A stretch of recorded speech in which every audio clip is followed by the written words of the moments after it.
Good day, and welcome to Vivid Promos. Today, I want us to talk about the Z83 form. This is the application form for employment for the departments of South Africa, Republic of South Africa. Okay, so in this employment form used by various departments in South Africa, various department of the government, of course. So this is the form they require every time when you want to apply for employment. It doesn't matter which position you are in. So every department of the government requires this very same form when you are applying their vacancies. Okay. And then most of the positions or posts are advertised on a website called DPSA. So if you go to that website, DPSA, you will get various positions advertised by the departments of the government. And then thereafter, you can use this form to apply for those positions according to the position that you're interested in. So I have here the form that I've already filled so that I can save some time. I want to show you how you can fill it yourself because I've seen some people are struggling to complete this form, and then there are very little things that can get you disqualified when you're completing this form. So better instructed or better informed than not, right? So the very first thing you will see if you open this form, whether you printed it, you're having a hard copy with you, or you're using it online, or I'm trying to say if you are applying or completing it online, the very first thing you need to do is to look at the left side of your form. That is where you will see some basic instructions on how to complete this form correctly. Okay, just like if you see here on my left, the very first thing they say is what is the purpose of this form, and they say to assist a government department in selecting a person for an advertised post. This form may be used to identify candidates to be interviewed. You need to fill in all sections of this form completely, accurately, and legibly. This will help to process your application fairly. So it is important that you fill this form correctly. Read through all these instructions so that you fill everything correctly. That is the most important thing to get correct. And the most important thing also to avoid is mistakes, right? When you're completing this form, avoid mistake. If you have one copy and then you make a mistake somewhere, make sure you sign or initial next to where you have corrected, right? So the very first thing now we need to do is to know the position that we want to apply or to fill on our form. And then here I wrote administrator. According to the advert, of course, you will write what you want to apply for. If it's general worker, if it's an artisan, if it's a receptionist, or so on and so forth. So I wrote administrator, right? Where it says position you are applying. And the department, you have to write the department that has advertised the position. If you went to DPSA, they will write the department first before the post, and then you have to check that department and then you complete it here, right? And then the reference, most of the posts or almost all of the posts are advertised with references. So this is where you will put your reference according to what they have given. The references are very different on every post, so they're not the same. So you complete the reference according to how the reference has been advertised. If you are offered the position, when can you start or how much notice must you serve with your current employer? This is if you are employed, right? So if you are employed, you will state that I will need 2 days or 5 days. Then you will just write here 2 days, right? Or you can write it like that and say 2 days. Right? Make sure you use capital letters, of course. 2 days, or 5 days, or 1 week, or so on and so forth, right? So that's your notice period. If you are not employed, it's best to say immediate, right? So, and then personal information, surname and full name. Start with your surname because they have also started with your surname. They are asking for your surname and your full names, which are your names. So start with your surname. I wrote Makupane, and then I wrote the names Karabo, Angel. I'm just giving an example here, right? These are the names, and this is the surname. So if this space on top is not enough, you can use the space on the bottom. Then we go to the date of birth. So under date of birth, if you are completing on a paper, you should write it like that. Write it according to what they have said. They say DD, MM, and YY. DD means the day, MM means the month, YY means the year. So you will start by the day, and then the month, and then the year, according to what they have written here.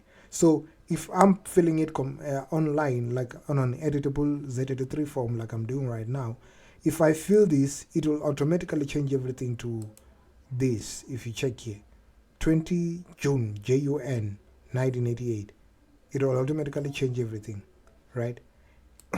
And then identity number, this is where you write your identity number, your 13 digital identity number, of course, right?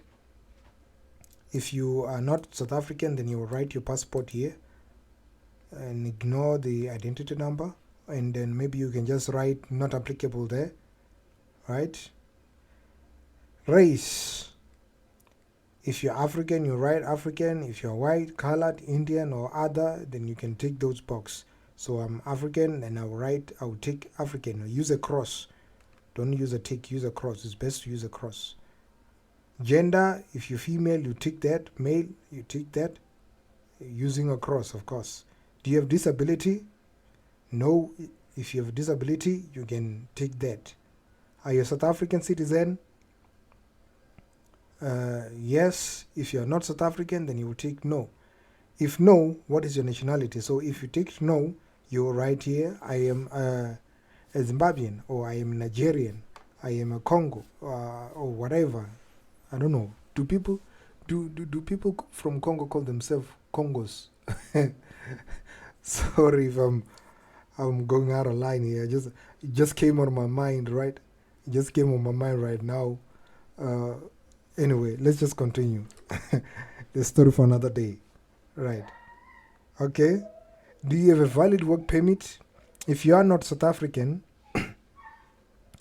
then you will write, if you are not South African, you will write, yes, I have a valid work permit. And then if you are South African, you will ignore this if you're filling it on an editable Z83 form online like I'm doing right now. But if you are using a paper, I suggest that you write somewhere here, not applicable. We're just trying to avoid leaving spaces blank because it is easy to get disqualified in this. In most cases, people just disqualify you for small legal things, right? So you write not applicable somewhere here on a big letters, right? Have you been convicted or found guilty of criminal offense? If you have been found guilty of criminal offense, you will say no. You will say yes, of course. And then if you have not, then you will tick no. If yes, provide details. Then you will write the details of your offense here. If it's theft, whatever there, you will write it there. Do you have any pending criminal case against you? If you have case against you, you tick yes. If you don't have any case, tick no. And then in most cases, if you don't have anything, just make sure you write not applicable on every block that you have ticked, that they have requested information that you have ticked no, or you don't have at that very moment, then you will tick no. Like now they're saying, do you have any pending case? I don't have that, so I would say no, and then I would write not applicable here. Have you ever been dismissed for misconduct from public service? No, and I will write not applicable. If they're saying if yes, provide details, then I'll write not applicable, right? Have you ever dismissed? No. That's what I would write. But if you have been dismissed, you will write yeah, you tick yes, and then you put in your details there. Do you have any pending disciplinary case against you? It's more like the other one. If you have any case, you say yes. If you don't have any case, say no, and make sure you write not applicable on the bottom, where they say if yes, provide details. Have you resigned from a recent job pending any disciplinary proceedings against you? No, and I'll write not applicable. But if I have anything, or if I've resigned pending any disciplinary hearings, then I will say yes, and then I'll write the details here if there are any details I need to write. Have you been discharged or retired from a public service on grounds of ill health, or on condition that you cannot be reemployed? If you have been discharged and then you have a condition that you cannot be reemployed, you take yes. But if you don't have anything, you just say no, and then you move on. Are you conducting business with the state, or are you a director or of a public or private company conducting business with the state? So if you have a company conducting business with the state, or maybe you're doing business with the state, then you will say yes, right? And then you will provide details. But if you are not doing any of that, then you will write no, and then on space on the bottom you will write not applicable, because it doesn't apply to you. In the event that you are employed, this is a follow-up. This is where most of the people get confused. This is a follow-up question to this one, to this very first question. This is a follow-up question. It applies most of the time. It applies if you have selected yes. This is saying in the event that you are employed, like here, or conducting business with the public service, right? So in the event that you are employed in public service, will you relinquish such business interest? If you are doing business with the state, you will obviously respond here that you will relinquish or you won't relinquish. But the most important thing, if you're doing business with the state, they won't like to have you do business with the state and also be employed with the state, by the state, right? So if you are not doing business with the state, or if you have answered no here, then here, don't leave this blank. I suggest you don't leave this blank. If you are completing it online like I'm doing, it's best to just say yes, I will relinquish any business interest, because here on the first question I've said I don't have anything, right? I don't have any business I'm conducting with the state or anything. But if I have anything, then I would just say yes. But if you're completing on a physical paper, you can just write a big not applicable here in the middle. Just write a big not applicable and then move on. Don't leave it blank, because they will just disqualify you. I don't know why, but they just disqualify you for nothing, these people. So yeah, please specify the total number of years of experience you have. If you worked for a private company, then you will state the number here, 4 years, 5 years, so on and so forth. And if you have worked for a public company or the government, you will write the number of years here, right? If the next question, if your profession or occupation requires official registration, provide date or particulars of registration. This is if you are doing, or you have a qualification that has other registrations on top of that, like other professional registrations that you can obtain, right? So if you have a qualification like maybe electrical engineering, they have other qualifications like EXA. These are professional registrations. So if you have that, then you will write here the date of your registration and the registration number. But if you don't have anything like that, you will just say not applicable here, right? On a digital form like this one, it doesn't allow me to fill this block where it says date. It only allows me to fill this one. But on a paper, you can just fill not applicable on both blocks. Here they require you to write the initial, so make sure you initial the page and also the next page. In fact, you can just initial this page and move on to initial the next page before you continue with the with completing the form, so that you don't forget. Contact details, right? Preferred language of correspondence. It's obviously important to use English.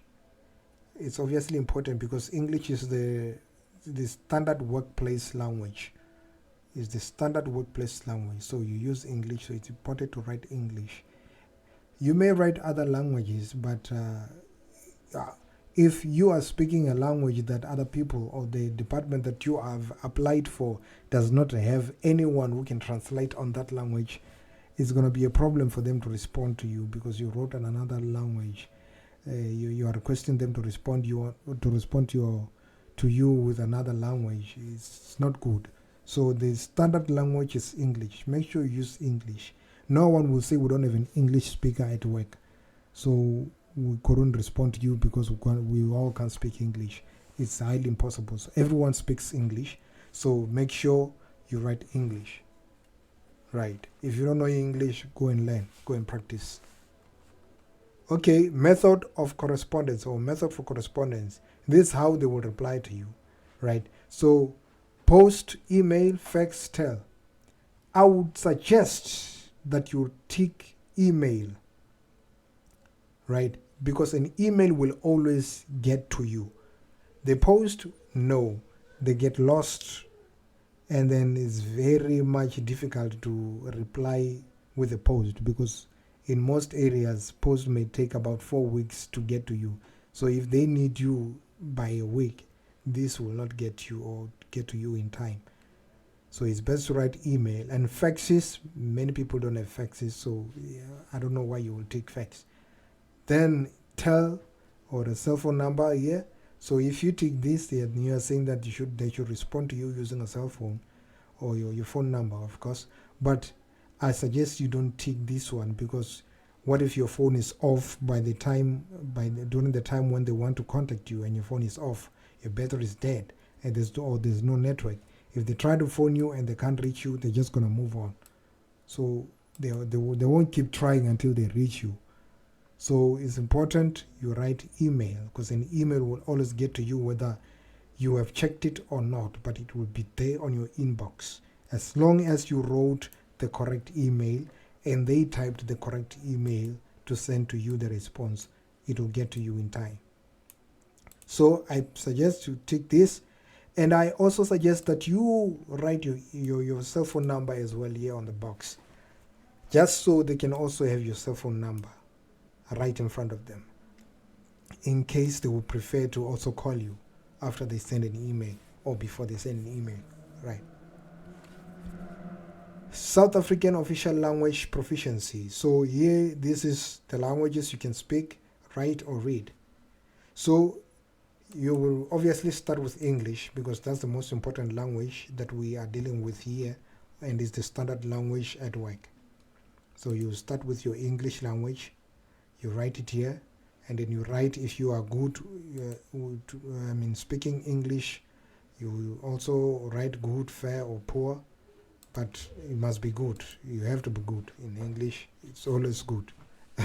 It's important to say good because you have to be good, otherwise go in practice because you can't communicate without English. And then here you can follow up with your home language and you write good, fair, or poor. Can you speak it? Good. Can you write it? Good, or so on. And you can write other languages that you are able to speak and read according to what I've shown you here, right? Formal qualification. And they said from highest to lowest. So make sure you start with your highest qualification. So if you went to college, start with your college qualification. If you went to varsity and that's your last qualification, start with it, right? And then you can follow up with your grade 12 or your grade whatever there, your school. So important, start with your college or your varsity, and then you can follow up with your secondary school, right? And then in here you write the qualification, the national diploma. You can also add here if need be. You say national diploma in, for example, business. If you're space, of course, business management. If I have space, I will complete it. But if I don't have space, I will just write business man. I will write it like that, just for space, right? This will also apply according to the post that you're applying for, because they will need, if you are applying for a business position, then you will write your qualification that you did that relates to that position. And then this is the year that you have obtained that position. I mean the qualification. And then also here your grade 12 and the year you completed your grade 12. The next one is current study, institution and qualification. Make sure you write it like this: institution and qualification. Like I've shown you here, I started with the institution. I said Joburg College, and then I made a dash so that I can separate everything. Business management. You see, and that's the qualification. You write it like that. Work experience. If you worked at Pick and Pay, you will write Pick and Pay. Position. If you worked as a cashier, you write cashier. Or any other position you held. And then year is from to. So from the date you started, the month and the year. The month and the year, that's the end date. So the date that I started, I will say 05. But because I'm completing it on an editable Z83 form, it doesn't allow me to say 05. So it just says 5. And then on the year, it doesn't allow me to just say 15. So it wants me to write 2015. But so you write your 2015 there, and this is the date where you finished working there. If you finished 2016, you will write 16. If you're writing it on a physical paper, you just type 16. Don't type anything else. Don't type like I typed here. Actually, I did not type this. It gave me this when I typed 16. Right. So if I move out, I type 16. If I move out, it say 2016. So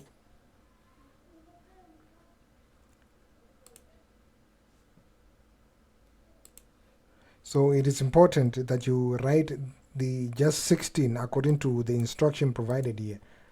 And then the reason for leaving this job or this company, you will write retrenchment if you were retrenched, termination if you were terminated, contract ended if your contract just ended, something like that, right? Any reason that you left that company, you will write it there. If there's another company, you will put the details here as well according to the first one, right? If you were this is where I'm reading now. If you were previously employed in the public service, is there any condition that prevents your re-employment? So if there are any condition that prevents you from getting re-employed by the government again, you will say yes, and then you will type that condition here. So this is obviously like selling yourself out of the game. So if you cannot be employed again, then it doesn't make sense. But anyway, if there's no condition, you just say no, and then you write not applicable. Don't leave this blank. Write not applicable here where they say it. If yes, provide details, right? And then the references, make sure on the references, this is where most of the people get this wrong. So make sure you write people who still remember you. Make sure you write people you are still in communication with, people you are still in contact with, people you can call right now and say, hey, please don't mind if people call you. I've inserted your name on my CV. Please don't forget. Right? Write people you are still in contact with. Write the name. You can write it like that because I don't think your full name will actually fit here. But if it fits, you can write the full names. but I suggest you write L and the surname, initial and surname, initial and surname. I suggest you write it like that. Relationship to you, you can write admin at Pick and Pay. That's what I wrote here. If there's an admin at Pick and Pay, you can just write it there. That's a relationship to you, because you don't have that any personal relationship with that person. That's why you would say admin at Pick and Pay, and then Pick and Pay is the company that you previously worked at here, right? So it will make sense to say admin at that one. So if it's any other company, you write it here. Just put Pick and Pay, for example. So manager at Pick and Pay, cashier at Pick and Pay, you write that here as well, right? And then you put in the phone numbers as well. And then declaration. Make sure you read the declaration and then you sign. Most important thing you should never forget is to sign the form and fill the date. Fill the date and sign the form, and make sure you initial. Don't forget all of this. Make sure you go through the form once you completed everything. Check everything to make sure that everything is still in order, and then you did not miss anything, you did not jump any block. If you see any block that you did not complete, make sure you complete it accordingly. If there are empty gaps, make sure you put not applicable where the not applicable is required, right? And then you can put this together with your CV. Make sure this is on top of your CV. Your CV should come on the bottom, and then your qualifications if they are required, because most of the departments nowadays don't require qualifications when you're applying for positions. They don't require that. They require them only when you have been invited for interview. So if you're invited for interview, they will ask you to come with your certified copies. So right now, because you're still applying, they don't require that. They just require this form and your CV. So attach your CV on the bottom of this form, and then put them together and send where you want to send. And then that will be it. Otherwise, thank you guys for watching. The most important thing you should never forget right now is to click the subscribe button, like the video, and also share with your friends on your Facebook and other social medias as well, so that your friends on your socials as well can also learn what you have learned today. Thank you for watching. Vivid Promos, Maintenance. I'm out.